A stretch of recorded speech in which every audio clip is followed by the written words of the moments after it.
할렐루야!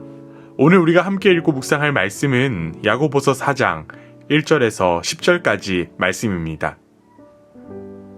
너희 중에 싸움이 어디로부터 다툼이 어디로부터 나느냐? 너희 지체 중에서 싸우는 정욕으로부터 나는 것이 아니냐?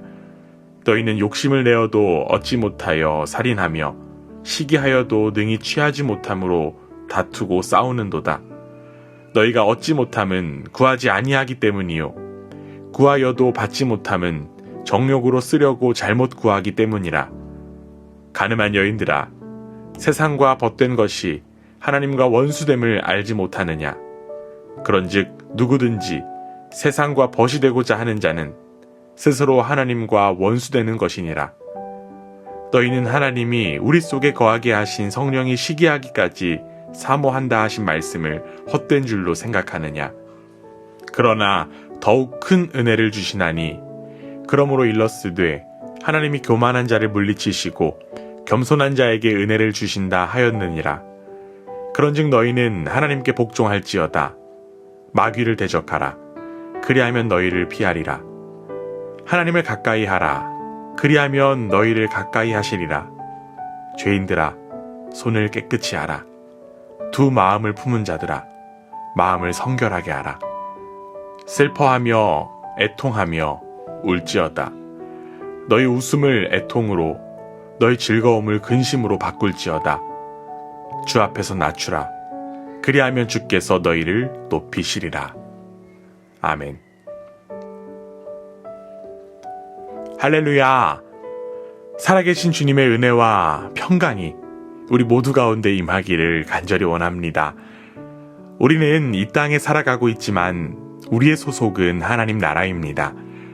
그렇기 때문에 우리는 하나님의 다스림을 믿고 하나님의 다스림에 순종하며 살아갑니다. 그러나 안타깝게도 우리는 하나님의 통치보다는 욕망에 이끌려 살아가는 모습이 너무나도 많습니다. 여전히 강력하게 남아있는 자기중심성을 가지고 눈앞에 보이는 현실에 타협하면서 욕망의 노예가 되어버린 우리의 현실이 있습니다. 오늘 우리가 함께 읽은 성경 말씀 속에 야고보 사도도 그 지점을 우리에게 지적하고 있습니다. 한정된 물질과 상황들을 탈취하려는 정욕이 우리에게 있다는 것입니다. 오늘 본문 1절입니다. 너희 중에 싸움이 어디로부터 다툼이 어디로부터 나느냐?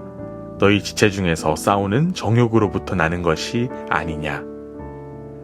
정욕에 눈이 멀어 살다 보니 하나님의 살아계심을 경험할 수도 없고 심지어는 이웃까지도 적으로 삼으려고 합니다.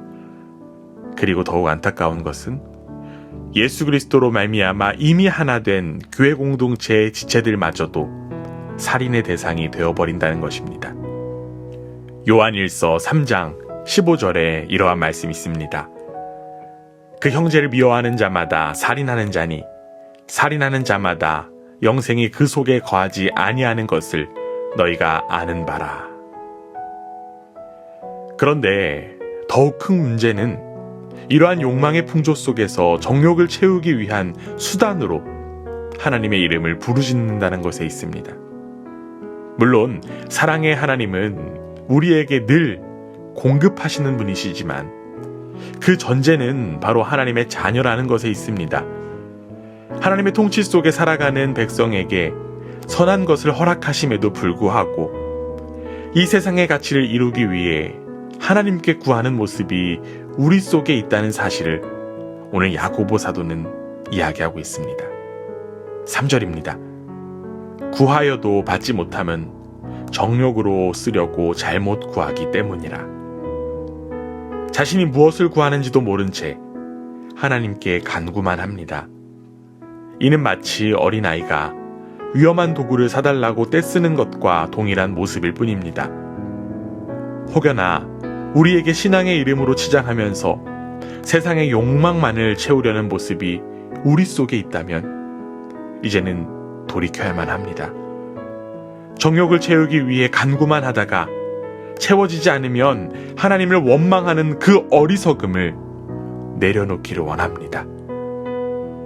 이제 야고보 사도는 하나님 나라의 백성이 가져야 할 자세에 관한 이야기를 덧붙입니다.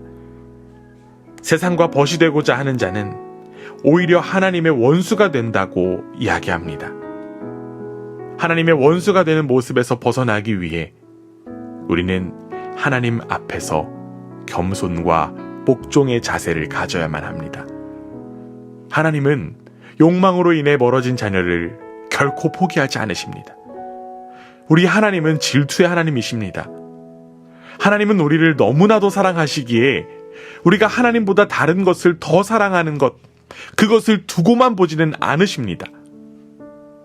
하나님은 욕망에 의해 멀어진 자녀를 향해 오히려 더 큰 은혜를 베푸십니다. 하나님은 우리의 욕망과 탐욕을 완전히 다 덮을 뿐만 아니라 우리의 영혼이 참된 만족을 누릴 만큼 큰 은혜를 부어주십니다. 물론 우리 안에 이글거리는 욕망과 세상 것에 대한 탐욕을 내려놓기 절대로 쉬운 일이 아닙니다. 하지만 하나님의 은혜만을 사모하는 사람은 욕망의 뿌리가 뽑히는 그 고통을 감수합니다.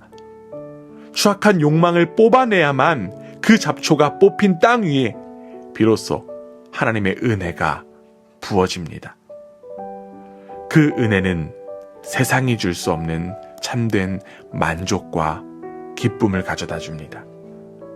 그러므로 우리는 욕심을 채우느라 급급한 그 삶을 내려놓고 그 자리에서 하나님의 은혜가 채워지기를 간구해야 합니다.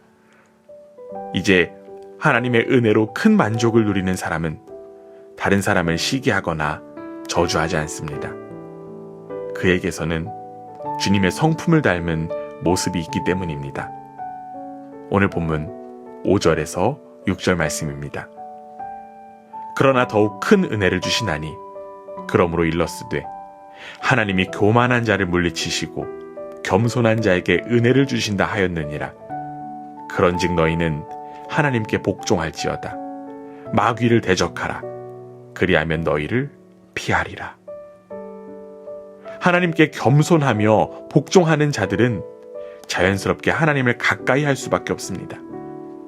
하나님은 우리와 늘 가까이 하시며 교제하고 싶어 하십니다. 하나님의 은혜를 믿음으로 누리는 자만이 하나님을 온전히 믿는 자라고 할 수 있습니다. 사랑하는 교회 여러분, 하나님과 가까이 하는 것, 그것이 가장 큰 복인 줄 믿습니다.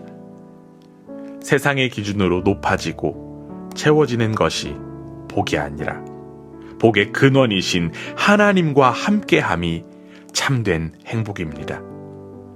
두 마음을 품고 이 땅에서 살아가기보다 이제는 마음을 하나로 모아 하나님만을 바라보는 복된 인생이 되기를 원합니다. 하나님 앞에 낮추는 일을 하나님은 분명히 사용하시고 세워주실 것을 믿습니다. 하나님께 겸손하고 복종하는 인생이 될 때 우리의 인생은 하나님의 온전한 다스림으로 회복될 것을 믿습니다. 아멘.